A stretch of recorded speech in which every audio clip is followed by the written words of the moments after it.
आप सभी प्यारे दोस्तों को मेरा नमस्कार। शिव पुराण में भक्त उपमन्यु की कथा का उल्लेख है। धौम्य ऋषि के बड़े भाई और मुनि व्याघ्रपाद के पुत्र उपमन्यु जब बाल्यावस्था में थे तब उन्होंने दूध पाने के लिए शिव आराधना की थी, जिससे भगवान शिव ने प्रसन्न होकर बालक उपमन्यु को क्षीरसागर प्रदान किया था। साथ ही पाशुपत व्रत, पाशुपत ज्ञान, तात्विक व्रतयोग और चिरकाल तक उसके प्रवचन की पटुता प्रदान की थी। इस प्रकार उपमन्यु ने केवल दूध के लिए तपस्या करके भी परमेश्वर शिव से सब कुछ पा लिया। एक समय की बात है, उपमन्यु अपने मामा के यहाँ गए थे। तब उन्हें पीने के लिए जरा सा दूध दिया गया, पर उनके मामा के बेटे को इच्छानुसार दूध पीने को मिला। यह देखकर बालक उपमन्यु के मन में ईर्ष्या हुई और वे अपने माँ के पास जाकर बड़े प्रेम से बोले, माँ, मुझे गाय का गर्म दूध पीना है, थोड़े से मेरा मन नहीं भरता। मेरे मामा का बेटा इच्छानुसार दूध पीता है, आठ मुझे भी ढेर सारा दूध चाहिए।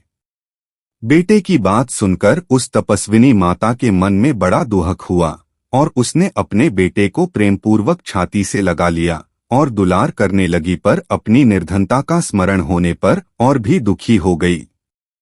बालक उपमन्यु बार बार दूध को याद करके रोते हुए माता से दूध मांगता रहा। तब हारकर उस तपस्विनी माता ने बालक को बहलाने के लिए कुछ बीजों को पीसकर उसे पानी में घोल दिया और इस प्रकार कृत्रिम दूध बनाकर उसे उपमन्यु को पीने को दिया। माता के दिए उस कृत्रिम दूध को मुंह से लगाते ही बालक उपमन्यु ने व्याकुल होकर कहा, माँ, यह दूध नहीं है।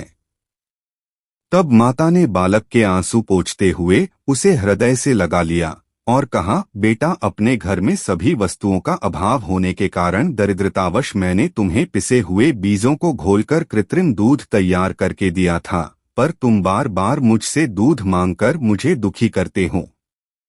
भक्तिपूर्वक माता पार्वती और अनुचरों सहित भगवान शिव के चरणों में जो कुछ समर्पित किया गया हो वही संपूर्ण संपत्तियों का कारण होता है।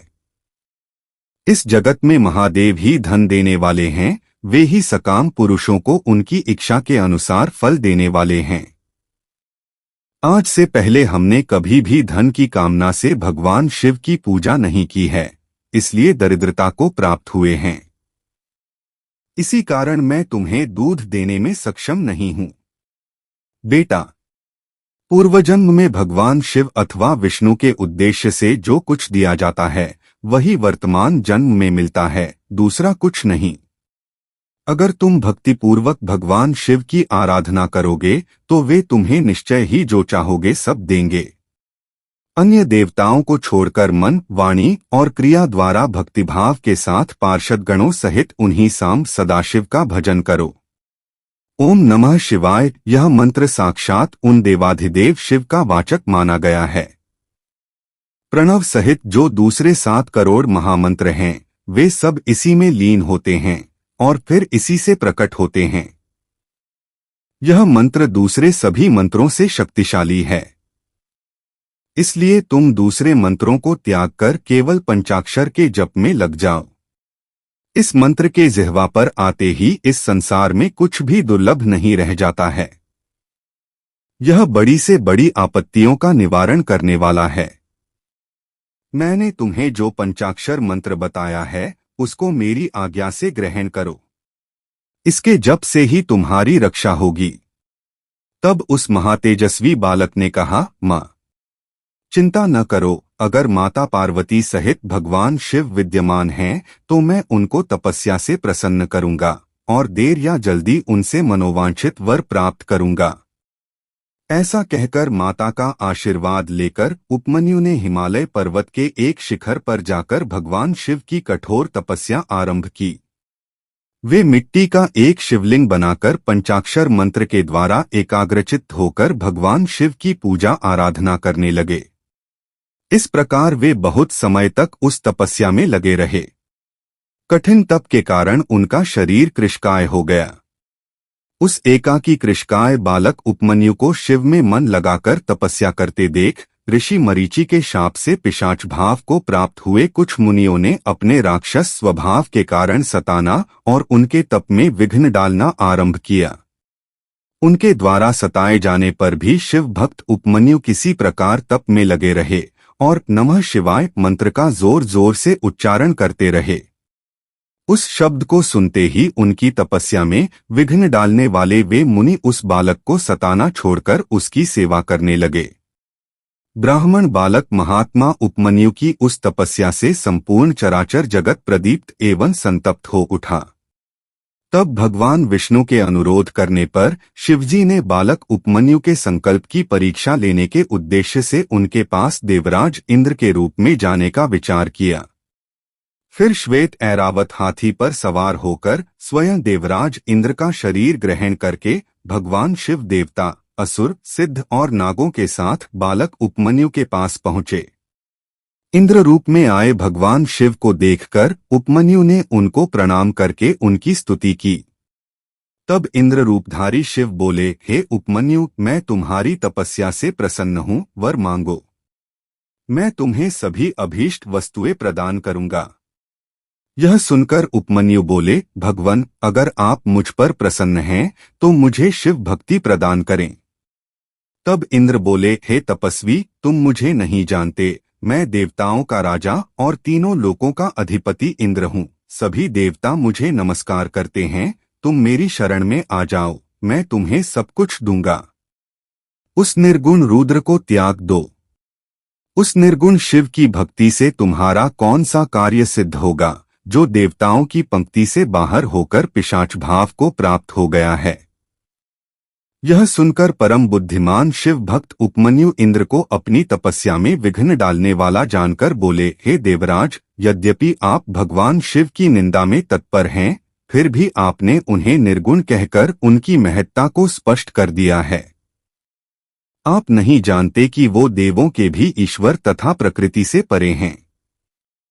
तत्वज्ञानी पुरुष उत्कृष्ट जानकर जिनकी उपासना करते हैं, मैं उन्हीं भगवान शिव से वर मांगूंगा, अन्यथा अपने प्राण त्याग दूंगा, पर अपने इष्ट की निंदा नहीं सुनूंगा।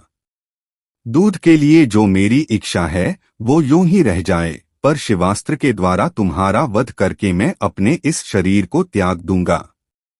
ऐसा कहकर स्वयं मर जाने का निश्चय करके उपमन्यु इंद्र का वध करने के लिए उद्यत हो गए। उन्होंने अघोर अस्त्र से अभिमंत्रित भस्म लेकर इंद्र के उद्देश्य से छोड़ दिया और बड़े जोर से सिंहनाद किया और फिर भगवान शंभु के चरणों का ध्यान करते हुए अपने शरीर को योगाग्नि में भस्म करने के लिए उद्यत हो गए और आग्नेयी धारणा धारण करके स्थित हुए। शिव भक्त उपमन्यु जब इस प्रकार स्थित हुए, तब भगवान शिव ने योगी उपमन्यु की उस आग्नेयी धारणा को अपनी सौम्य दृष्टि से रोक दिया। उपमन्यु के छोड़े हुए उस अघोरास्त्र को भगवान की आज्ञा से शिववल्लभ नंदी ने बीच में ही पकड़ लिया।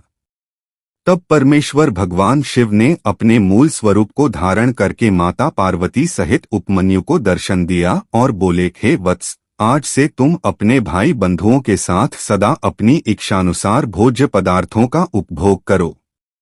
दुख से छूटकर सदा सुखी रहो। तुम्हें मैं अपनी परम भक्ति प्रदान करता हूँ। आज से तुम मेरे और पार्वती के पुत्र हो। मैं तुम्हें क्षीरसागर प्रदान करता हूँ।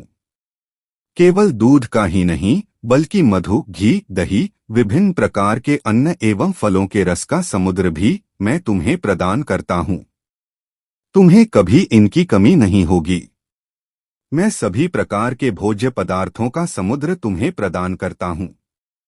मैं तुम्हें अमरत्व तथा गणपति के समान सनातन पद प्रदान करता हूँ। इसके अलावे अगर तुम्हारे मन में कोई और अभिलाषा हो तो वह भी मुझसे मांग लो। मैं आज तुम्हें वह सब प्रदान करूंगा। ये सुनकर उपमन्यु ने दोनों हाथ जोड़कर दंडवत प्रणाम करके भगवान शिव से कहा, हे भक्तवत्सल, मुझे अपनी भक्ति प्रदान कीजिए। मेरा मन सदा आपके चरणों में लगा रहे और मेरे जो अपने सगे संबंधी हैं उनमें सदा मेरी श्रद्धा बनी रहे। हे करुणा सिंधु, आप मुझ पर प्रसन्न होइए। तब भगवान शिव बोले, हे उपमन्यु, मैं तुम पर अत्यंत प्रसन्न हूँ। तुम्हारी सब इच्छा पूरी होगी। मेरे प्रति सदा तुम्हारी भक्ति बनी रहेगी। यह कहकर भगवान शिव अंतर्ध्यान हो गए। भगवान शिव से अभीष्ट वर पाकर उपमन्यु बहुत प्रसन्न हुए और अपनी माता के पास चले गए।